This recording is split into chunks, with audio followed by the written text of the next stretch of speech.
Are there even lines on table tennis? Oh, yeah. I don't track them. Who the hell's tracking that? It's like table tennis in, like, Yugoslavia. Something like... It's not in the States. It's way out there in Eastern Europe. If ever anyone happened to end up in whatever room that is, just by happenstance, fly on the wall. Yeah. It's you. Yeah. You're ending up in there like, oh, this isn't the bookie convention? Oh, shit, I'm sorry. You don't need this room painted? Well, speaking of that, how has the bookie business been during this prolonged pandemic? No different than the stock market, no different than the housing market. People have nothing to do. So what are they going to do? Gamble. Now, what are they gambling on?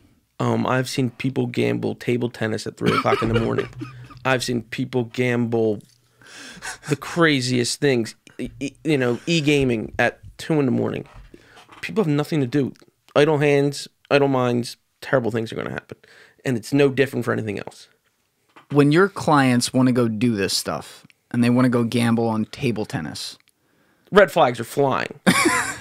but do they have to text you first and be like... No, they have a limit. And whatever your limit is, play it out. Now, how close do you track the line? Are there even lines on table tennis? Oh, yeah. I don't track them. Who the hell's tracking that? It's like table tennis in, like, Yugoslavia. Something like... It's not in the States. It's way out there in Eastern Europe. But how...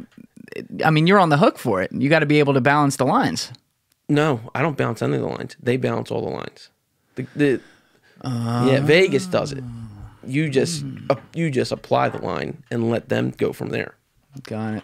Yeah. So I assume a lot of that weird action was happening pretty quickly when this started because all sports shut down. Soccer was huge when it started. 'Cause remember, soccer was going down in Europe, England, before football, baseball, even KBO. People were gambling KBO. I was seeing like $2,000 a game. Came back, you're saying. Remember KBO and soccer were the first ones to light up?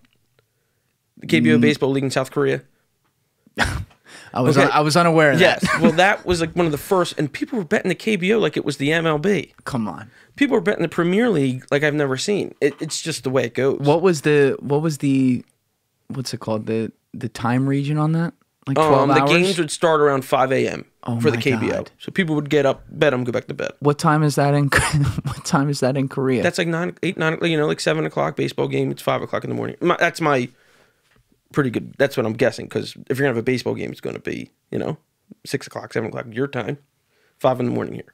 Did you have any trouble collecting from people who didn't want to pay up because they lost table tennis or for the fucking KBO? No.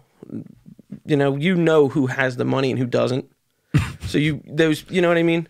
Someone who's gambling on table tennis isn't someone, they're just, it's a weird thing to say, but it's just the way it works. People, if something's available to be gambled on, they're going to do it. That's just the way it's going to be. What is it in humans, like in us, that makes us need the action on things? Because it's so It's the unknown. It's the unknown. Exactly. It's like, remember you were 19 and you had a fake ID, you went to the bar. It was awesome. I remember that. You're 21. Get away from it. I don't even want to go there. Yeah. It's doing something illegal. It's doing something unknown.